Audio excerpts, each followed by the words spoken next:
Hello dear बच्चा party. हम पढ़ रहे थे एनसीईआरटी क्लास 6 साइंस का second chapter components of food के बारे में। हमने पहली वाली वीडियो में पढ़ा कि जो न्यूट्रिशन होते हैं अलग अलग टाइप के, वो हमारे बॉडी में किस तरह से काम करते हैं। उसमें हमने minerals, vitamin, dietary fibre, roughage जैसी चीजें पढ़ी। अब आते हैं हम नए टॉपिक में, बैलेंस डाइट। बैलेंस डाइट होता क्या है? जो हम नॉर्मली फूड दिन भर में खाते हैं उसी को हम डाइट कहते हैं। इसका मतलब है कि जो हम ब्रेकफास्ट करते हैं, लंच करते हैं, डिनर करते हैं, पूरे दिन में जो भी खाना खाते हैं उसको हम डाइट कहेंगे। डाइट क्यों करते हैं? एक अच्छी ग्रोथ के लिए, हमारी बॉडी को अच्छी ग्रोथ मिल सके और जो गुड हेल्थ है उस वो अच्छे से मेंटेन हो सके, इसलिए हम डाइट कर खाते हैं। Our diet should have all the nutrition that our body need in the right quantity. और जो हमारी डाइट होनी चाहिए वो उसमें सारे न्यूट्रिशन प्रेजेंट होने चाहिए जो कि हमारी बॉडी को जरूरत होते हैं एक अच्छे क्वांटिटी में। और वो डाइट ज़्यादा नहीं होनी चाहिए, ना कि बहुत कम होनी चाहिए, एक इक्वल अमाउंट में होनी चाहिए। The diet should also contain a good amount of roughage and water. Such diet is called a balanced diet. और जो हम डाइट करेंगे उसमें एक अच्छे अमाउंट में रफेज और वाटर होना चाहिए, उसी को हम बैलेंस डाइट कहेंगे। बैलेंस डाइट का मतलब ओवरऑल ये है कि जो डाइट होती है उसके अंदर इंक्लूड सारे न्यूट्रिशन होने चाहिए जो कि हमारी बॉडी को नीड्स होती है, और एक अच्छे क्वांटिटी में, एक अच्छे अमाउंट में रफेज और वाटर होना चाहिए। इसी को हम बैलेंस डाइट कहेंगे। Do you think that people of all ages need the same type of diet? क्या आप सोचते हो कि जो अलग अलग एज के पीपल होंगे, लोग होंगे, उनको सेम टाइप की डाइट मिलेगी? नहीं, ऐसा नहीं है। जो छोटा होगा, जो बड़ा होगा, जो बुजुर्ग होगा, उनको अलग अलग टाइप की डाइट लेनी चाहिए। जो छोटा बच्चा होगा वो क्या करेगा? बहुत कम खाना खाएगा, उसको कम डाइट मिलेगी। जो बड़ा होगा वो ज्यादा खाना खाएगा, उसको ज्यादा डाइट मिलेगी। इसलिए हर एज के लोगों को अलग अलग डाइट मिलती है। Do you also think that what we need for a balanced diet will depend on the amount of physical work that we do? क्या आप सोचते हो जो हम डाइट लेते हैं वो किस पे डिपेंड होनी चाहिए? वो डिपेंड होनी चाहिए हमारे फिजिकल वर्क में। हाँ, जो भी हम ज़्यादा फिजिकल वर्क करते हैं, ऐसे लोग जो बहुत ज़्यादा काम करते हैं, ज़्यादा फिजिकल वर्क करते हैं, उनको उस हिसाब की डाइट लेनी चाहिए। अब ऐसा नहीं है कि जो इंसान घर में बैठेगा, सोएगा और वो सिर्फ फैट वाली चीज़ें खाएगा तो उसके लिए क्या होगा? वही वो हार्मफुल होगा। डाइट हमें ऐसे लेनी चाहिए, जो हम काम कर रहे हैं, जो फिजिकल वर्क कर रहे हैं, उस हिसाब से हमें सारी न्यूट्रिशन ठीक तरह से लेनी चाहिए। Prepare a chart whatever you eat overall a period a week. अब आप क्या करोगे? एक चार्ट प्रिपेयर करोगे जिसमें आपका खाने के आइटम्स होंगे, जो भी आप पूरे वीक में खाते हैं उसको आप चार्ट बनाओगे और चेक करोगे कि उस खाने में आपकी सारी न्यूट्रिशन प्रेजेंट होती है कि नहीं होती, जो भी आप पूरे दिन भर में, पूरे वीक में खाते हो। Pulses, groundnut, soybean, spotted sheet. Spotted sheet वो होती है जैसे कि आपकी मूंग की दाल हो गई, और बंगाल ग्राम मतलब जो काली चने हो गए आपके, उसमें एक वाइट स्ट्रक्चर निकलता है। कैसे निकलता है कि आप कोई इन दालों को आप भिगा के रखोगे कुछ दिनों तक, तब उसमें आप कुछ चेंजेस देखोगे कि इसमें व्हाइट कलर के स्ट्रक्चर बाहर आ रहे हैं, उसी को हम स्पॉटेड शीट कहते हैं। Fermented food, south Indian food such as idlis. Fermented food वो होता है, इसमें माइक्रोबियल ग्रोथ होती है और उस फूड के अंदर कुछ बदलाव होता है, कुछ चेंजेस आते हैं, फिर वो नए फूड में कन्वर्ट होता है। उस जब वो कन्वर्ट होता है नए फूड में, उसको कहते हैं हम फर्मेंटेशन। मतलब कुछ चेंजेस होना हमारे फूड में, कुछ बदलाव होना, उसी को हम फर्मेंटेड फूड कहते हैं। और इसके कुछ एग्जांपल है, कुछ चीज इंक्लूड होती है जैसे कि फिशेस, वेजिटेबल्स, सोयाबीन, मीट, ये सारे एग्जांपल फर्मेंटेड फूड के हैं। A combination of flours, missi roti, thepla made from salad and pulses. ये कॉम्बिनेशन होता है आटे का। बनाना, स्पाइनिश, इसका मतलब पालक होता है, सत्तू, jaggery, available vegetable and other such food provide many nutrition। ये जो हमने चीज़ें पढ़ी पल्सेस से लेकर वेजिटेबल तक, ये सारी क्या है, हमारे फूड आइटम है जिनमें न्यूट्रिशन होता है। Therefore, one can eat a balanced diet without expensive food material। अब ऐसा नहीं है कि आप बैलेंस डाइट करोगे उसके लिए आपको बहुत एक्सपेंसिव चीज़ें खानी पड़ेगी, नहीं। आप बहुत छोटी छोटी चीज़ें खा सकते हो, जो भी हमने ये पढ़ा, बनाना, वेजिटेबल्स, पल्सेस, ये सारी चीज़ें खाओगे तो आपकी डाइट अच्छी रहेगी। Eating the right kind of food not enough। अब इतना नहीं है कि आप कुछ भी खा रहे हो वो इनफ होगा, सही खाना खा रहे हो वो इनफ होगा। It should also cook properly so that it nutrition are not lost. अब जो आप खाना खा रहे हो वो अच्छे से पका होना चाहिए, अच्छे से बनना होना चाहिए, इसीलिए आपको वो न्यूट्रिशन लॉस नहीं होगी। Are you aware that some nutrition get lost in the process of cooking and preparation? अब वो कह रहा है कि आपको पता है कि जो भी हम अ, खाना बनाते हैं, प्रिपरेशन करते हैं उस चीज़ का, उसको बनने में कुछ न्यूट्रिशन क्या होते हैं, लॉस हो जाते हैं। अगर नहीं पता है तो जानिए ऐसा होता है। अगर हम कोई वेजिटेबल है उसको पकाएंगे, धोएंगे, जो उसमें न्यूट्रिशन होते हैं वो क्या होंगे, खत्म हो जाएंगे, लॉस हो जाएंगे। If the vegetable and fruit are washed after cutting and peeling them, it may result in the loss of some vitamins। अब क्या बोल रहा है कि अगर आप कुछ वेजिटेबल या फ्रूट्स वॉश करोगे, उसको काटोगे, उसको छीलोगे, तो क्या रिजल्ट निकलेगा कि उसमें विटामिन्स की कमी हो जाएगी। The skin of many vegetables and fruits contain vitamins and minerals। अब वो कह रहा है कि जो हमारे फ्रूट्स होते हैं, वेजिटेबल होती है, जो उनकी स्किन होती है बाहर की, उसमें क्या होता है, उसमें प्रेजेंट होता है विटामिन्स और मिनरल्स।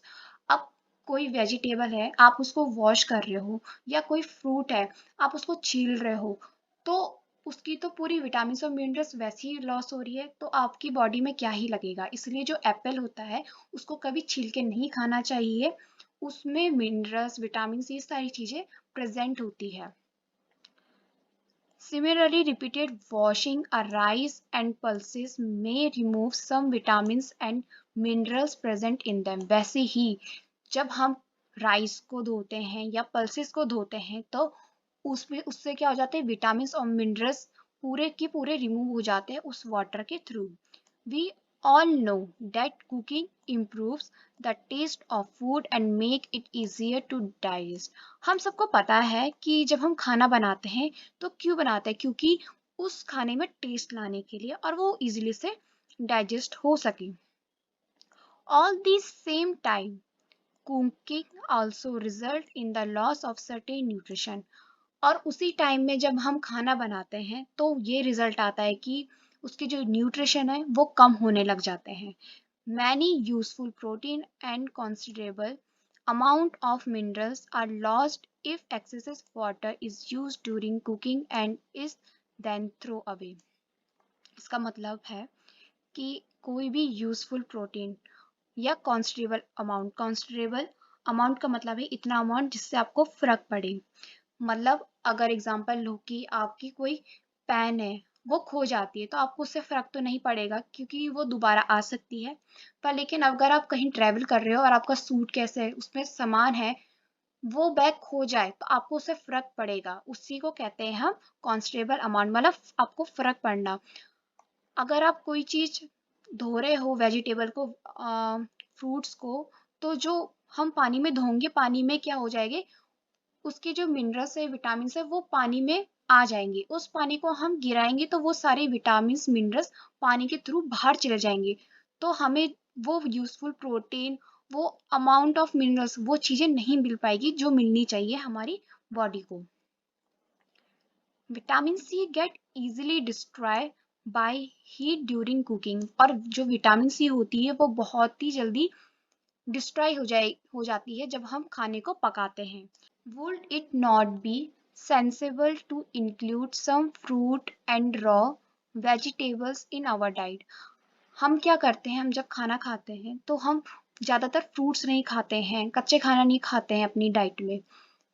क्योंकि उन्हीं में ज़्यादा विटामिन मिनरल्स होती है। हम पका के अच्छे से प्रिपरेशन करके हम खा लेते हैं और वो सारी जो विटामिन होती है, मिनरल्स होते हैं, वो तो ऐसे ही चले जाते हैं। और जो आपके फ्रूट्स होते हैं, फ्रूट्स तो क्या होते हैं, बाहर से छिलका रहता है और उसके अंदर फ्रूट्स रहते हैं, वो बहुत मिनरल्स होता है उसमें, उसमें विटामिन रहते हैं। और जो कप के कच्चे खाने होते हैं जैसे कि गाजर, मूली, इन सब में भी ज्यादा विटामिन मिनरल्स होते हैं। ये सब चीजें हम लेते नहीं है, इनको लेना चाहिए, इन्हीं में ज्यादातर विटामिन मिनरल्स रहते हैं।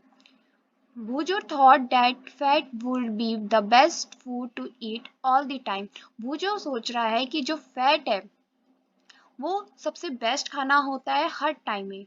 A कटोरी bowl of fat will give much more energy than a कटोरी of carbohydrate rich food, isn't?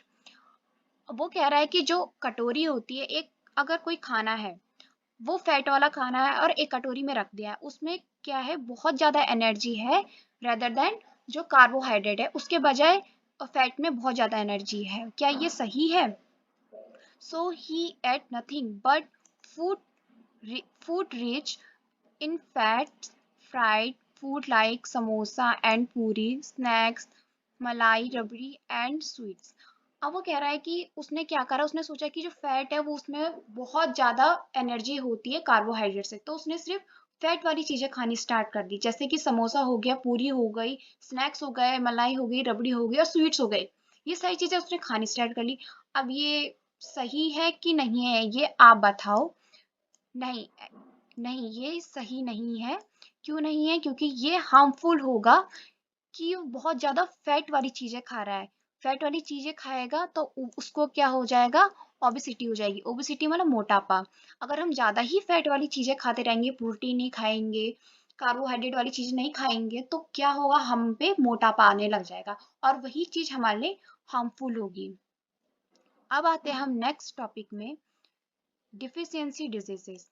Deficiency disease में क्या पढ़ेंगे? A person may be getting enough food to eat but sometime the food may not contain a particular nutrition.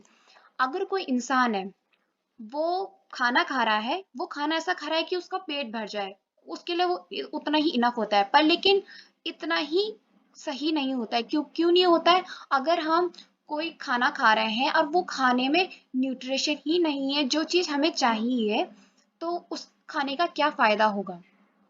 If this continues over a long period of time, the person may suffer from its deficiency. अगर यही चीज लंबे समय तक चलती रही कि वो न्यूट्रिशन वाली चीजें नहीं खाएगा, तो उसको क्या हो जाएगी, डिफिशियंसी हो जाएगी, उसको डिसीजेस होने लग जाएगी। Deficiency of one or more nutrition can cause diseases or disorder in our body. जो डिफिशियंसी होती है वो, अगर हमें खाने में एक से ज्यादा न्यूट्रिशन नहीं मिले तो हमें क्या हो जाएंगी, डिजीजेस आने लग जाएंगे, डिसऑर्डर होने लग जाएंगे बॉडी में, मतलब अच्छी ग्रोथ नहीं हो पाएगी, दुबले पतले हो जाएंगे, ये सारी चीजें डिसऑर्डर में आ जाएंगी हमारी बॉडी में। Deficiency that occur due to lack of nutrients over a long period। अब आते हैं हम नेक्स्ट टॉपिक में, डिफिशियंसी डिजीजेस। इसमें बोल रहा है a person may be getting enough food to eat but sometime the food may not contain a particular nutrition. उसने बोला अगर कोई पर्सन है, वो खाना खा रहा है, वो खाना इतना खा रहा है कि उसके लिए वो इनफ है, वो बस अपना पेट भर रहा है, पर वो चीज उसके लिए सही नहीं है। क्यों नहीं है? क्योंकि जो वो खाना खा रहा है उसमें अगर न्यूट्रिशन ही नहीं होंगे तो उस खाने का क्या फायदा होगा? If this continues over a long period of time, the person may suffer from its deficiency। अगर ये लंबे समय तक ऐसे ही चलता रहा तो क्या होगा, उस आदमी को डिजीजेस होने लग जाएंगे, उसमें उसकी बॉडी में कमी आने लग जाएंगी। Deficiency of one or more nutrition can cause diseases or disorder in our body. Deficiency होती है जब एक एक से ज्यादा न्यूट्रिशन प्रेजेंट नहीं होते हैं हमारे फूड में, अगर हमको नहीं मिल पाते हैं तब उससे हमें डिजीजेस होने लग जाती है, डिसऑर्डर होने लग जाती है हमारी बॉडी में। मतलब कि अच्छी ग्रोथ नहीं हो पाएगी, दुबले पतले हो जाएंगे, कमजोर हो जाएंगे, ये सारी चीजें इसी चीज से आती है कि हमें प्रॉपर न्यूट्रिशन नहीं मिल पाता है। Diseases that occur due to lack of nutrition over a long period are called deficiency diseases। Diseases का मतलब है अगर न्यूट्रिशन की कमी हो जाती है लंबे समय तक कमी हो जाती है, तभी उसको हम कहेंगे deficiency diseases. If a person does not enough protein in his her food for a long time, she is likely to have certain growth, swelling of face, discoloration of hair, skin diseases and diarrhea। उसने बोला कि अगर कोई person है और वो बहुत कम protein ले रहा है, मतलब इतना ले रहा है कि बस उसका पेट भर जाए, अगर यही चीज लंबे समय तक चलती रहे तो उसको क्या होने लग जाएगी, उसकी ग्रोथ रुक जाएगी वहीं तक। उसका जो फेस है वो सूजा सूजा सा लगेगा, उसके जो हेयर्स हैं उस बाल झड़ने लग जाएंगे, मतलब वो उसका जो कलर है हेयर्स का वो भी चेंज होने लग जाएगा, वो सफेद हो जाएंगे उसके बाल। और स्किन डिजीजेस, उसकी स्किन में बहुत सारी प्रॉब्लम्स होंगी, हाँ, दाने होने लग जाएंगे, डायरिया, ये सारी चीजें उसको होगी जिसको प्रॉपर न्यूट्रिशन नहीं मिलेगा। If the diet is deficient in both carbohydrate and protein for a long period of time, the growth may stop completely। अगर हमारी डाइट में ये दोनों चीजें नहीं होंगी, कार्बोहाइड्रेट और प्रोटीन, लंबे समय तक ऐसे ही चलता रहा तो हमारी जो ग्रोथ है, बॉडी की जो ग्रोथ है वो एकदम से स्टॉप होने लग जाएगी, बिल्कुल नहीं ग्रोथ करेगी। Such a person became a very lean and thin and so weak that he she may not even be able to move। अगर ऐसे ही चलता रहा तो जो पर्सन है वो बहुत दुबला पतला होने लग जाएगा, बहुत कमजोरी आने लग जाएगी, ऐसी कमजोरी कि वो ठीक से चल नहीं पाएगा। ये सारी चीजें प्रॉपर न्यूट्रिशन के कारण होगी कि नहीं मिलेगी उसको प्रॉपर न्यूट्रिशन, तो इसलिए ये सारी चीजें उसको होने लग जाएगी। Deficiency of different vitamin and minerals may also result in certain diseases और diarrhoea. Some of these are mentioned in table 2.3। अगर हमें विटामिन और मिनरल्स नहीं मिल पाए तो हमें क्या हो जाएगा, डिजीजेस होने लग जाएंगे, डिसऑर्डर आने लग जाएंगे हमारी बॉडी में। और यही चीज टेबल 2.3 में दी गई है। आते हैं हम टेबल 2.3 में। ये है टेबल 2.3 दी गई है, इसमें दिया है some diseases disorder caused by deficiency of vitamin and minerals. हमें विटामिन और मिनरल्स दिए गए हैं, इसमें डिफिशियंसी डिसऑर्डर सब कुछ दिया है और सिम्टम्स दिया है। विटामिन ए में दिया है डिजीजेस लॉस ऑफ विजन, और सिम्टम्स में दिया है पुअर विजन, इसमें बहुत आंखें कमजोर होने लग जाती हैं। Loss of vision in darkness, हमें अंधेरे में भी दिखाई नहीं दे पड़ता है। Some time complete loss of vision, और कभी कभी कुछ भी दिखाई नहीं देता, उसको हम कहते हैं अंधापन। विटामिन B1 में आपको होता है बेरी बेरी, और इसमें सिम्टम होते हैं weak muscles and very little energy to work. इसमें हमारी जो मसल्स है वो बहुत कमजोर होने लग जाती है और हमारी बॉडी में बिल्कुल एनर्जी नहीं रहती, जिससे हम काम नहीं कर पाते हैं। विटामिन सी होती है इसमें, डिसीज होती है सर्वे, और जो सिम्टम्स होते हैं इसमें ब्लेंडिंग गम्स होते हैं, will take longer time to heal. जो हमारी गम्स होते हैं उसमें खून आने लग जाते हैं, हाँ, और उसमें ज्यादा टाइम तक सूजन रहती है। विटामिन डी है, विटामिन डी में आपके रिकेट्स होते हैं, और इसमें सिम्टम्स होते हैं bones became soft and bend. जो बोन्स होती है वो बहुत ही ज़्यादा सॉफ्ट हो जाती है, इतनी सॉफ्ट कि वो इजीली से बेंड हो जाती है, हम ठीक से चल नहीं पाते हैं। फिर आता है कैल्शियम। कैल्शियम में बोन एंड टूथ डिके होता है, इसमें आपकी जो बोन्स है वो बहुत वीक होने लग जाती है और टूथ होते हैं वो गिरने लग जाते हैं। आयोडीन में आपको गोइटर होता है, और इसमें जो आपने देखा होगा नेक होगी, इंसानों की जो नेक होती है उसमें सूजन आने लग जाती है, बहुत ज्यादा मोटा हो जाता है, उसी को हम ग्वाइटर कहते हैं। फिर आता है आयरन। आयरन में एनीमा होता है, इसमें क्या हो जाती है, पूरी बॉडी में वीकनेस आने लग जाती है। All deficiency diseases can be prevented by taking a balance diet. हमें डिजीजेस तब नहीं होगी जब हम अच्छी बैलेंस डाइट लेंगे, तभी जाके हमें ये डिजीज नहीं होगी। In this chapter we asked ourselves the reason why widely varying food from different region had a common। उसने बोला कि इस चैप्टर में हमने पढ़ा कि अलग अलग स्टेट में क्या होता है, अलग अलग फूड आइटम बनते हैं। जैसे कि आपने टेबल 2.1 में देखा था ऊपर, पंजाब और आंध्र प्रदेश में ग्रेन की चीजें बनती है तो पंजाब में बनती है मक्की की रोटी और आंध्र प्रदेश में बनता है राइस। तो ये जब डिस्ट्रीब्यूशन होता है इन फूड आइटम्स का, तो ये जो डिस्ट्रीब्यूशन होता है उसमें भी हमारे जो न्यूट्रिशन होते हैं वो उसमें चेंजेस आने लग जाते हैं। हम जो खाना खाते हैं अलग अलग स्टेट के, उसमें चेंजेस आने लग जाते हैं। वही चेंजेस हमारी बॉडी को चाहिए रहते हैं कि अलग अलग टाइप के न्यूट्रिशन ले और हमारी डाइट सही रहे। आई होप आपको ये चैप्टर समझ आया होगा। ये चैप्टर यहीं पे कंप्लीट होता है। Thank you.